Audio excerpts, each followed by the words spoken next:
혹시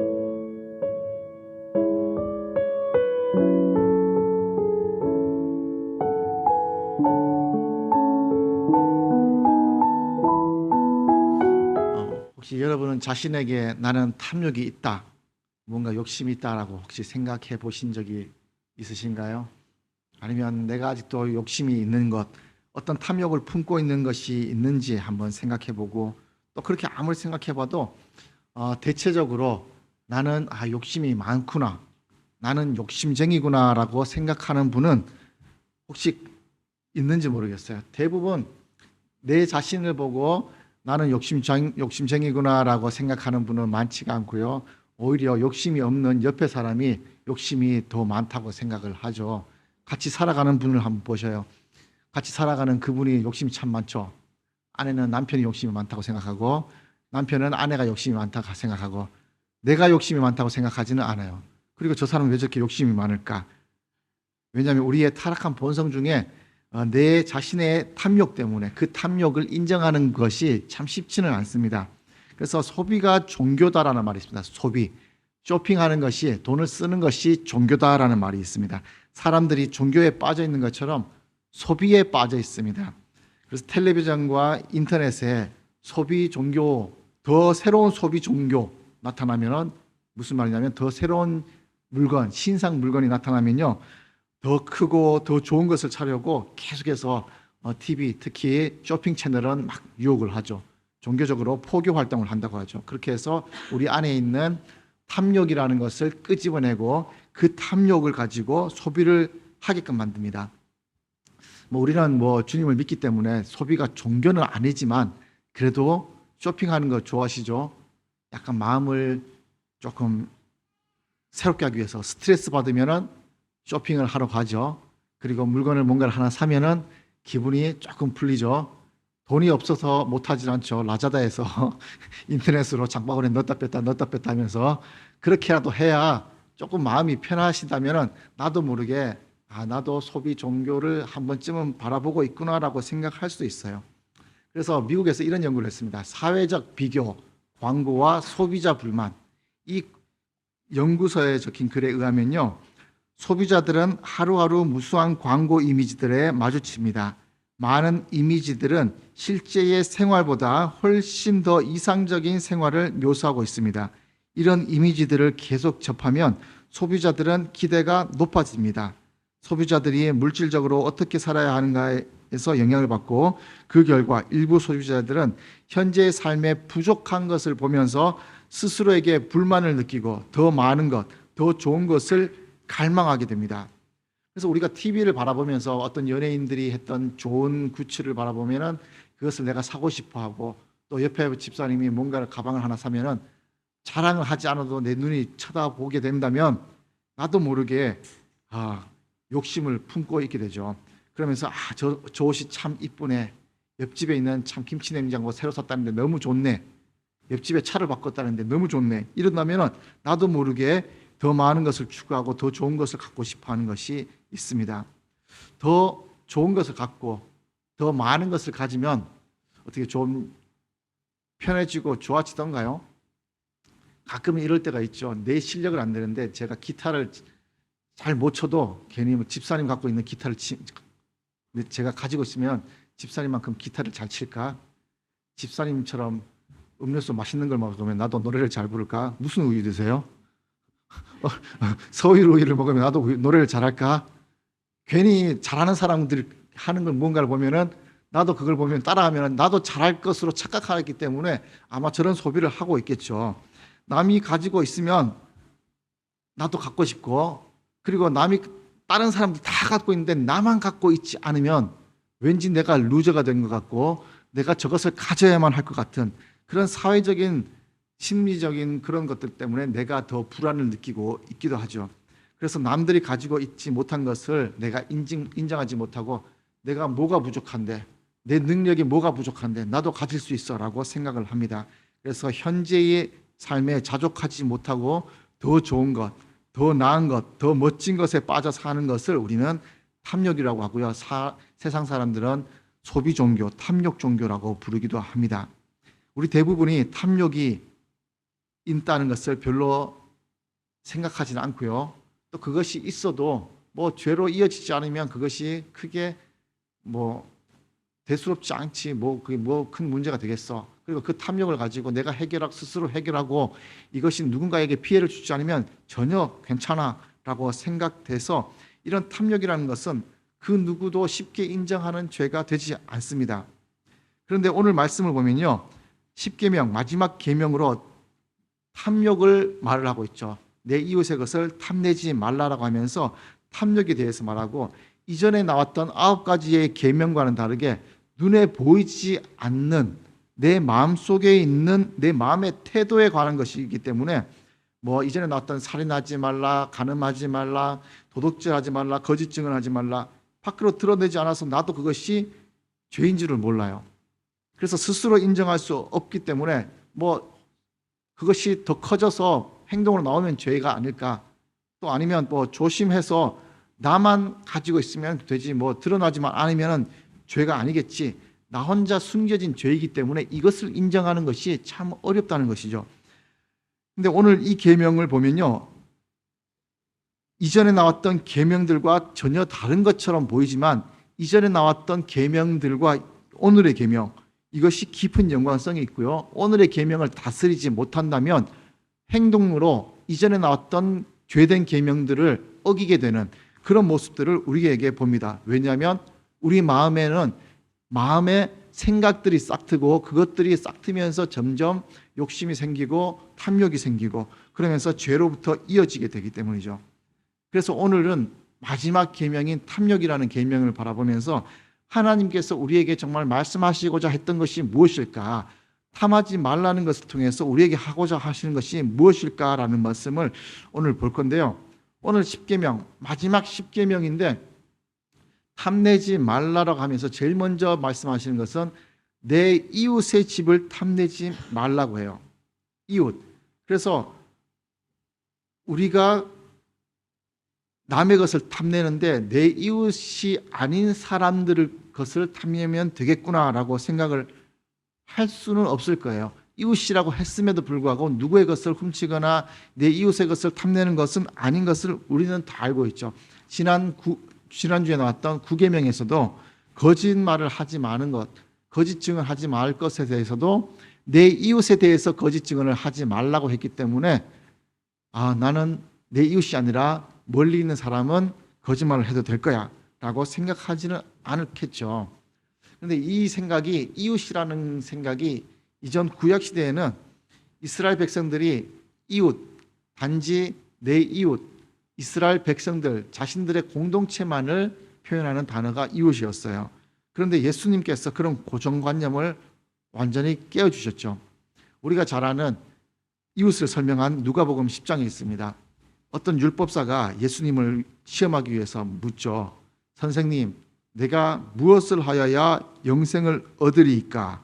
라고 이야기했을 때 예수님께서 2가지 율법을 말씀하셨죠. 하나님을 사랑하고 내 이웃을 사랑하라. 그랬을 때에 이 예수님께서 말씀하신 것, 그것이 바로 이웃이 누구인지를 새롭게 정의를 해주셨죠. 그때 나온 예교화가 선한 사마리아인이었습니다. 강도당한 사람이 있었죠. 그 사람을 보고 피해갔던 그 당시의 제사장과 레위인이었습니다. 제사장과 레위인은 유대인들이 볼 때는 존경의 인물이었어요. 근데 그 사람들이 도와줄 거라고 생각했던 그 사람들이 오히려 사마리아인을 피해갔습니다. 그리고 유대인들이 무시했던 사마리아인, 오히려 그 사람이 강도당한 사람을 도와주었죠. 그래서 예수님께서 묻습니다.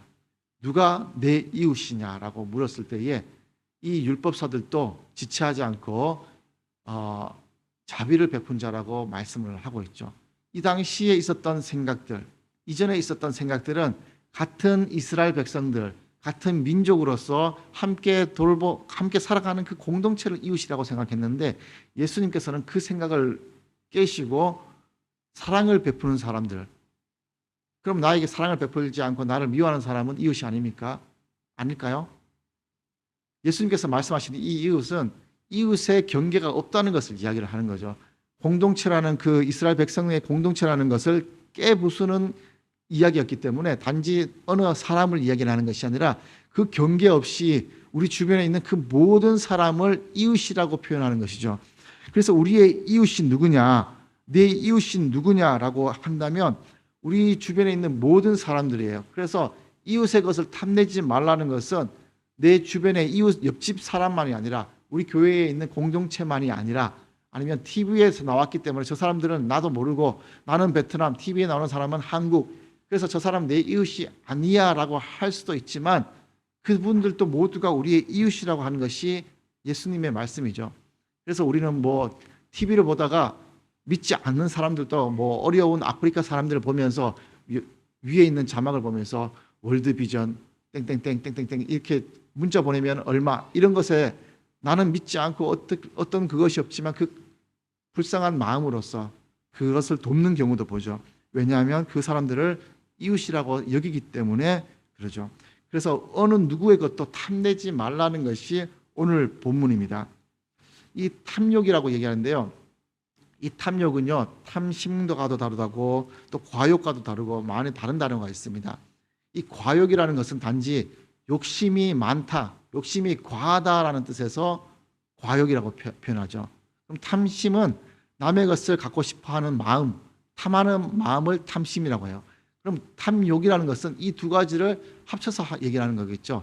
남의 것을 갖는 욕심과 과하게 갖고 싶어하는 욕심들을 합쳐서 탐욕이라고 해요. 그래서 이 탐욕은 우리가 볼 때는 하나님께서 주신 것에 대해서 불만을 가지고 하나님께서 금하신 것에도 내가 갖고 싶어하는 과도한 욕심을 가지고 이 탐욕이라고 얘기를 하는 거죠. 하나님께서 나에게 주시지 않았음에도 불구하고 내가 갖고 싶어하는 욕심이에요. 그것을 욕심에서 끝나는 것이 아니라 과도한 욕심 때문에 그것을 갖고 싶어하는, 빼앗고 싶어하는 그 마음이 탐욕이에요. 빼앗은 것은 아니에요. 빼앗고 싶은 마음까지 있는 것이 이제 탐욕인 거죠.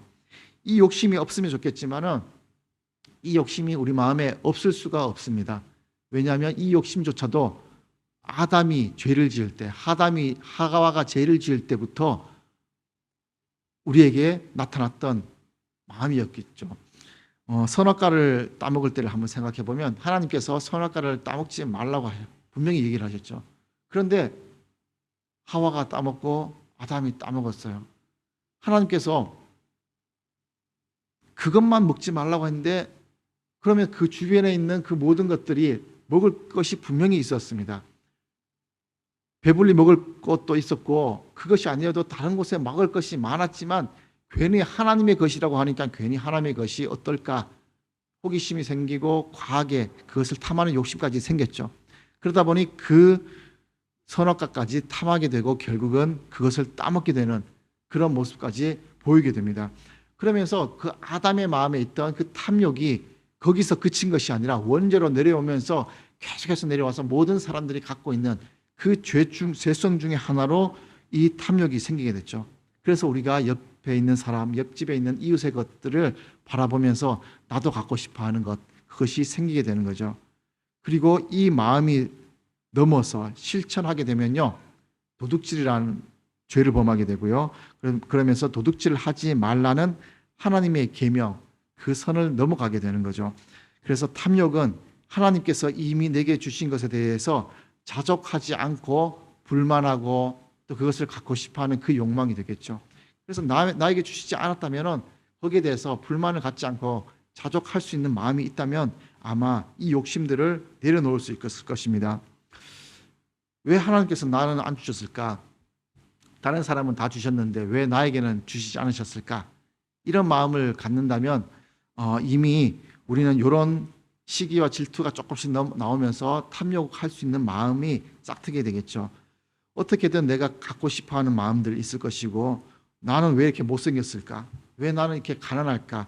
나는 왜 이렇게 돈을 잘 못 벌고 어떤 재능도 없어서 이렇게 힘들게 살아갈까? 이런 내 자신에 대해서 불만을 품는 것, 내 자신을 바라보면서 반성하고 그것을 발전할 수 있는, 개발할 수 있는 동기가 아니라 오히려 불만으로서 하나님 앞에 나간다면 우리에게는 탐욕이 누구보다도 커질 수 있는 어, 계기가 될 수도 있을 겁니다.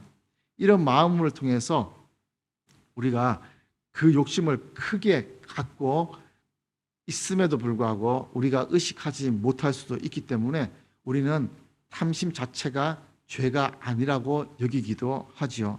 그렇지만 이런 마음이 있는 것 자체가 우리에게는 하나님께서는 죄라고 말씀을 하셨습니다. 탐욕이 일어나는 네 가지 단계가 있습니다. 탐욕이 내 안에서 일어나는 단계. 처음에는 탐욕이 먼저 내 마음속에 일어나는 단계고요. 두 번째가 그 탐욕을 마음속에 품고 있는 단계가 있습니다. 그리고 탐욕을 이루기 위해서 계획을 하고요. 그리고 그 탐욕을 이루기 위해서 행동하는 단계까지 나옵니다. 이것이 탐욕이라고 하고요. 이 탐욕이 어디서부터 죄일까요? 여러분이 생각하는 이 4단계 중에 1단계부터 죄다, 2단계부터 죄다라고 표현할 수도 있겠지만 많은 사람들은 4단계를 이루어야 죄라고 여깁니다. 그런데 우리는 탐욕이 일어난다면 그 탐욕을 품지 말라는 것들을 하나님께서는 얘기를 하죠. 세상 사람들을 기준으로 한번 볼게요. 세상 사람들을 기준으로 요즘 뉴스에 보면은 초등학생이 렌터카를 빌려가지고 무면허로 운전하다가 사고 내는 것을 꽤 보게 됩니다. 그 예를 든다면 그 초등학생이 게임으로 운전을 하다가 게임이 재미없는데 실제로 운전을 하면 어떨까 하면서 아빠가 운전하는 것을 보죠. 아, 이렇게 하는 거구나라고 보면서 이제 내 마음에도 실제로 운전하고 싶은 마음이 일어납니다. 그리고 그 탐욕을 품고 있으면서 어떻게 하는 건지를 계속 바라보면서 아빠가 시동을 이렇게 켜고 핸들은 이렇게 트는 거구나 이제 바라보게 됩니다. 그리고 세 번째로 이제 그것을 하기 위해서 계획을 이루죠. 뭐 렌트카를 빌리든지 아니면은 아빠의 차 키를 어디다 두는지를 유심히 보면서 그것을 어떻게 가져가야겠다라는 것을 계획을 합니다. 그리고 이제 그 다음에 행동을 하죠. 무면허로서 운전을 합니다. 여기에서 이 아이들이 사고가 나지 않고 무사히 차를 가지고 나갔다가 가지고 들어와서 아무런 문제가 없으면 거기에 대해서 죄의식을 느끼지 못하는 경우도 있어요. 그런데 이렇게 하다가 대부분 사고가 나죠. 사고가 나서 경찰에게 잡히고 경찰에게 잡혔는데 이 아이는 그 촉법 소년이기 때문에 법의 조촉을 받지 않습니다라고 해서 경찰서로 나옵니다. 나는 죄를 지은 것 같은데 죄가 없다고 나가래.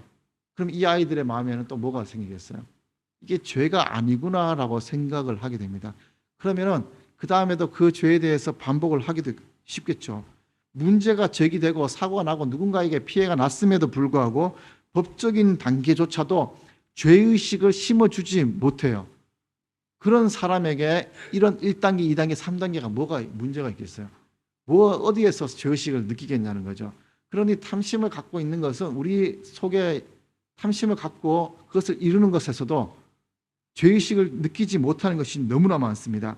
죄의식조차 심어주지 못하는 이 시대에 예수님께서는 우리에게 어떻게 말씀하시는지 우리 한번 읽어보겠습니다. 시작.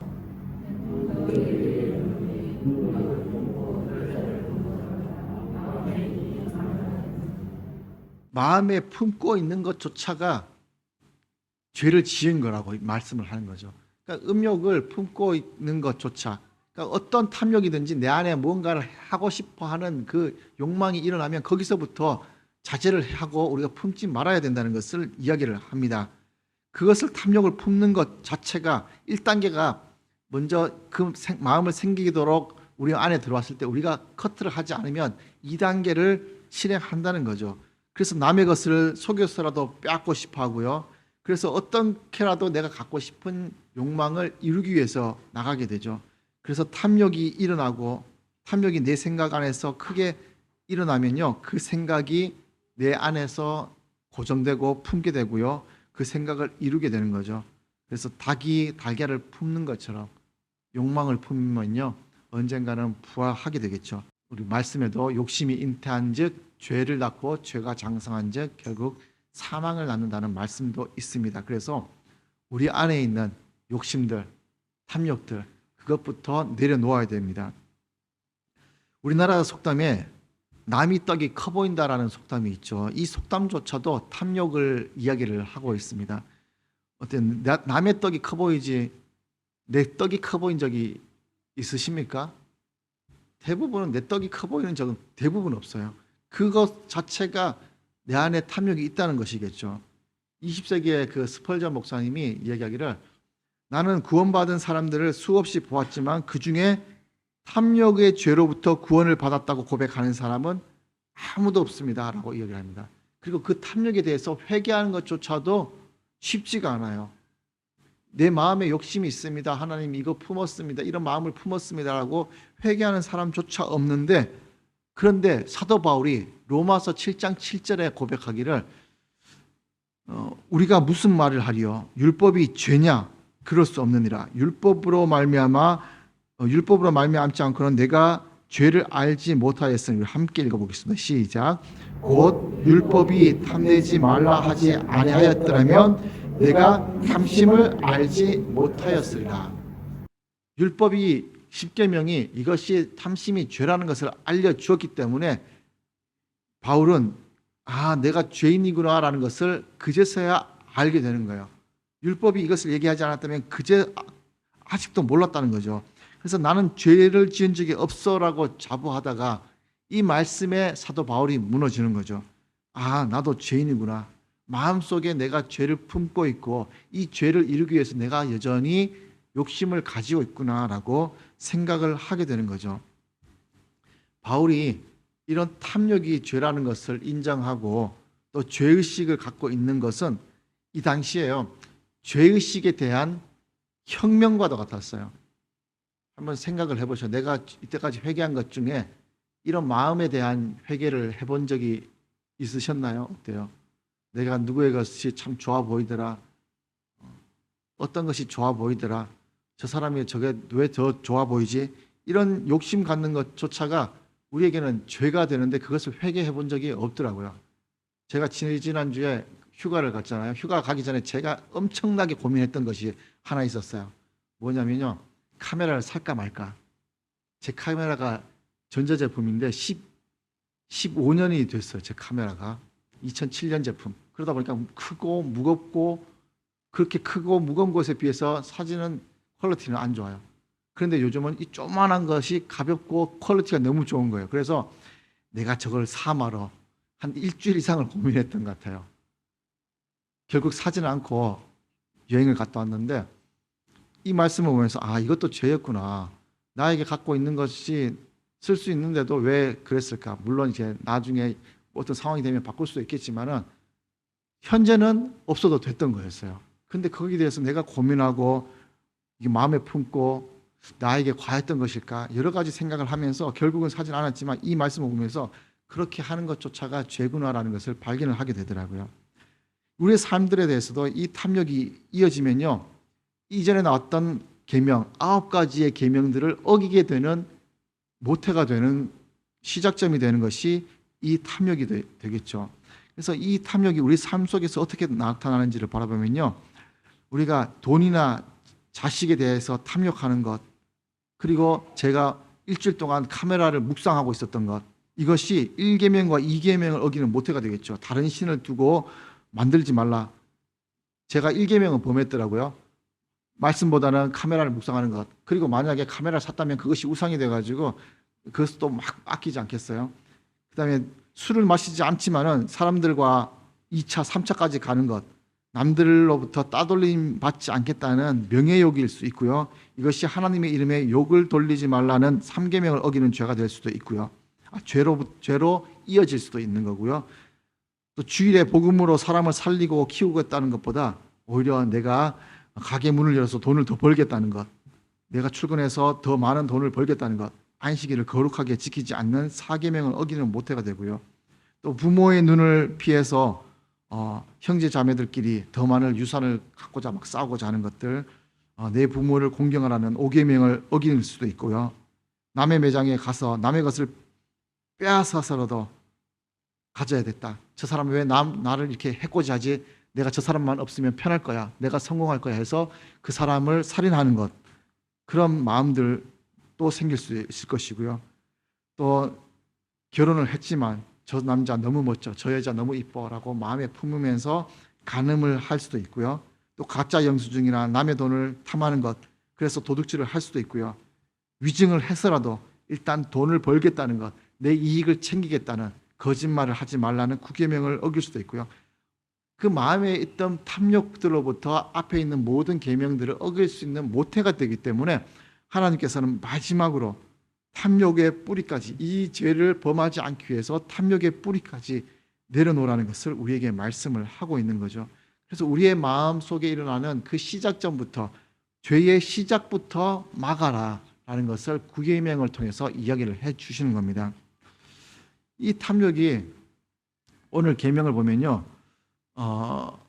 내 이웃의 아내부터 나와요. 이웃의 집을 탐내지 마는데 그 첫 번째가 아내라고 해요.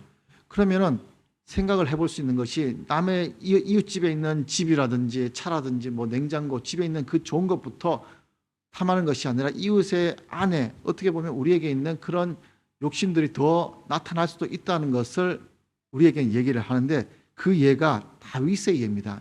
다윗을 보면 모든 것을 가졌지만 그럼에도 불구하고 이웃의 아내를 탐하게 되는 사건이 있었죠. 다윗에게는 당시에도 7명의 아내가 있었습니다. 이미 7명의 아내가 있었음에도 불구하고 이웃의 아내를 바라보고 탐하게 됐죠. 그것으로부터 하나님을 최우선의 순위에서 밀어내게 되는 1계명, 2계명을 범했고요. 하나님의 이름에 치욕을 가했기 때문에 3계명을 범했고요. 하나님과 사람들에게 안식을 깼으니까 4계명을 어겼고요. 부모님의 명예도 훼손됐겠죠. 5계명을 어겼고요. 청부살인까지 했습니다. 6계명을 어겼고요. 간음했으니 7계명을 어겼고요. 남의 아내를 훔쳤으니 8계명을 어겼고요. 또 거짓말까지 했으니 9계명을 어겼습니다. 다윗의 죄 하나인 것 같았지만 이 하나를 통해서 앞에 있던 9가지 계명이 모두 무너지고요. 그 탐욕까지 10번째까지 일어났던 그 10계명 모든 것들이 무너지게 되는 것을 보게 됩니다. 그러니 우리에게 나타났던 이 탐욕 하나가 모든 것들을 무너뜨리고 하나님과의 관계를 무너뜨리는 것을 우리가 볼 수가 있겠죠. 그럼 오늘을 살아가는 우리가 어떻게 살아가야 될까? 나는 탐욕이 없습니다 라고 생각해 볼 수 있지만, 말씀에서 계속 비춰보다 보면요, 탐욕이 일어났다는 것을 우리가 알 수 있고요. 그 탐욕이 어느 부분에서 일어났는 건지를 우리가 바라보면은 또 말씀에 비추어서 우리가 또 이겨낼 수가 있겠죠. 대부분 이 5가지의 탐욕에서 많이 그 중에 하나라도 걸리게 되는 경우를 보게 되더라고요. 이 탐욕이 혹시라도 내 마음에 생겼을 때 우리가 어떻게 이겨낼 수 있을까? 말씀을 보면서 이겨낼 수 있는 방법이 있습니다. 첫 번째, 불평과 원망이 많을 때는요, 고린도전서 10장 10절을 보면은 또 그나마 힘을 얻을 수가 있습니다. 말씀으로 이겨낼 수 있는 힘을 얻을 수가 있는데, 우리 10절을 한번 함께 봉독해 보겠습니다. 시작. 그들 가운데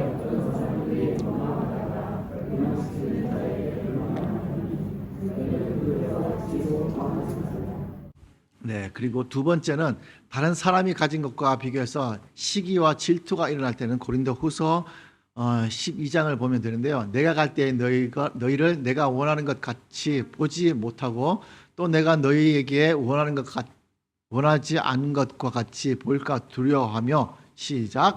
또 다툼과 시기와 분냄과 당짓는 것과 비방과 수근거림과 거만함과 혼란이 있을까 두려워하고.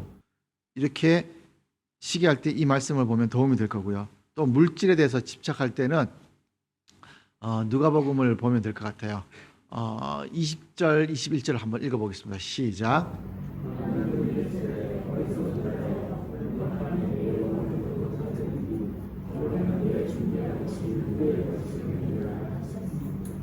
자기를 위하여 재물을 쌓아두고 하나님께 대하여 부여하지 못한 자가 이와 같으리라. 자, 욕심냈던 분들은 이 말씀을 한번 보면 도움이 될 거고요. 또 하나님이 주신 것을 움켜잡고 인색할 때는 또 잠언 말씀이 또 도움이 될 겁니다. 한번 읽어보겠습니다. 시작. 빈궁이 자기에게로 임할 줄은 알지 못하느니라. 그리고 마지막으로 쓰고 남은 부스러기, 이 부스러기라고 표현해도 될지 모르겠는데, 이 내가 먼저 쓰고 남는 것을 하나님께 드릴 때는 말라기서에 나오는 10계명의 말씀을 보면 도움이 됩니다. 우리 13절만 한번 봉독해 보겠습니다. 시작.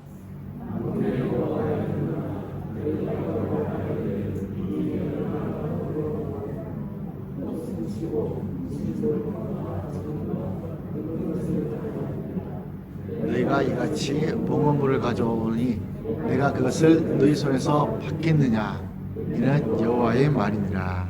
우리의 중심을 다해서 하나님께 드리라는 말씀이죠. 이렇게 우리 마음에 나타나는 탐욕이 어떤 모습으로든 우리에게 비춰지고요. 그럴 때마다 우리가 말씀으로 이겨낼 수 있을 겁니다. 오늘 10번째 계명이 말하는 바는 분명합니다. 우리의 모든 죄의 근원이 우리의 마음, 우리 속에 있는 욕망이라고 합니다. 그래서 욕망을 지키라고 솔로몬은 모든 지킬 만한 것 중에 더욱 내 마음, 우리의 마음을 지키라고 합니다. 생명의 근원이 이에서 나고요. 죄의 시작도 여기서부터 나기 때문에 우리는 우리의 마음을 지켜야 되고요. 또 우리의 마음에서 탐욕이 자라지 않도록 해야만 합니다. 우리가 이런 말도 있잖아요. 새가 내 위로 지나다니는 것은 어쩔 수 없지만 내 머리 위에 둥지를 트는 것은 막아야 한다고 하잖아요. 내 머리 위에 둥지를 터도 아무렇지도 않고 거기에다가 알을 낳고 알을 푼 것에도 아무런 감흥이 없다면 우리는 내 자신을 바르게 바라보아야만 합니다. 그럼에도 불구하고 내 마음속에 탐욕이 계속해서 일어난다. 그리고 내 마음속에 마음을 다스릴 없겠다 싶을 때 우리가 꼭 봐야 하는 말씀이 있습니다. 빌립보서 4장 19절은 어떤 탐욕이라도 우리에게 해결책을 줍니다. 한번 같이 읽어보겠습니다. 시작. 나의 하나님이 그리스도 예수 안에서 영광 가운데 그 풍성한 대로 너희 모든 쓸 것을 채우시리라. 우리의 모든 쓸 것을 채우시는 거예요. 우리의 쓸 부분적인 것을 채우는 것이 아니고요. 모든 것을 채우시는데 우리의 필요에 대해서 모든 것을 채우시는 거죠. 하나님께서 그 필요를 아시고 그 풍성한 대로 채워주십니다.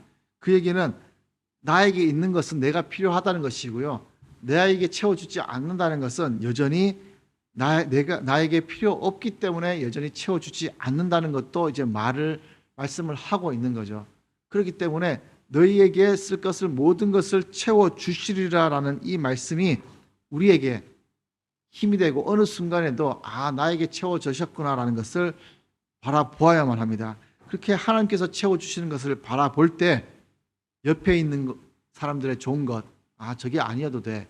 나에게는 이것만 있어도 내가 채워주심을 받은 거야.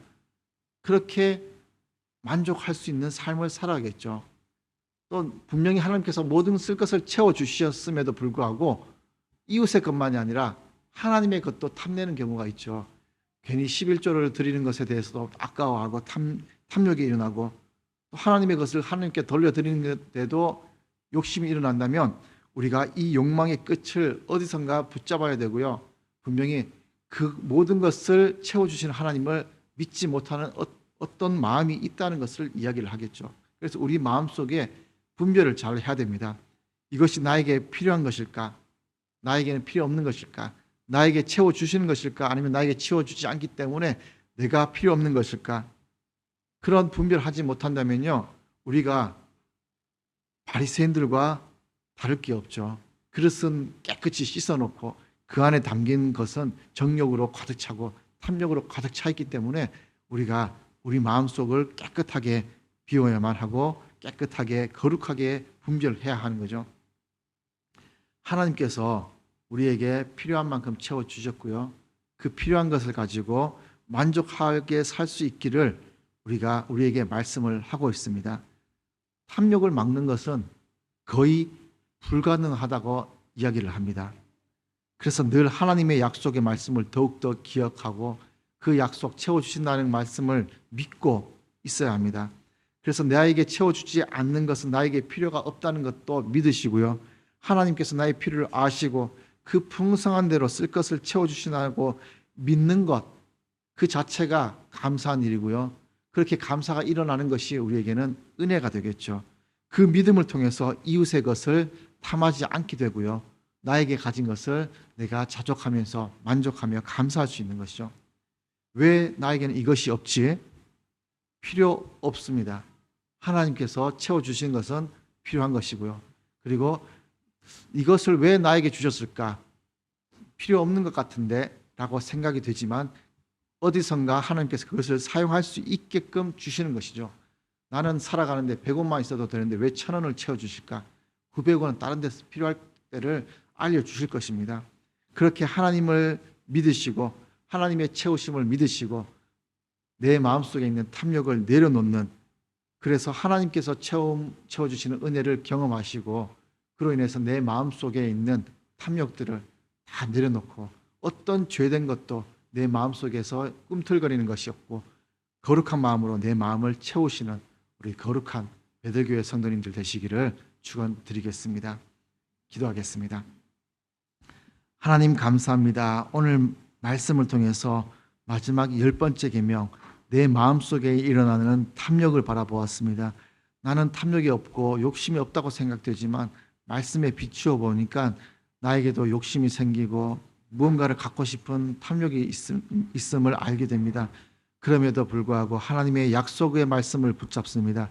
모든 필요한 것들을 풍성한 대로 채워주시는 말씀을 믿기 때문에 나에게 없는 것을 욕심내지 않고 또 필요한 것만 주신 것만을 감사하며 살아갈 수 있도록 인도하여 주시옵소서. 내 마음속에 욕심이 있다면 또 과하게 탐욕이 일어난다면 기도하면서 하나님께서 주시는 것인지 또 내가 욕심으로 일어나는 것인지 바르게 분별하여서 내 욕심이라면 내려놓고 또 하나님께서 주시는 거룩한 마음이라면 품고 그 소망과 또 그 비전을 위해서 기도할 수 있는 한 사람 한 사람 될 수 있도록 주님께서 축복하여 주시옵소서. 오늘 또 함께 하시고 이끌어 주심을 믿사오며 예수님 이름으로 기도드립니다. 아멘.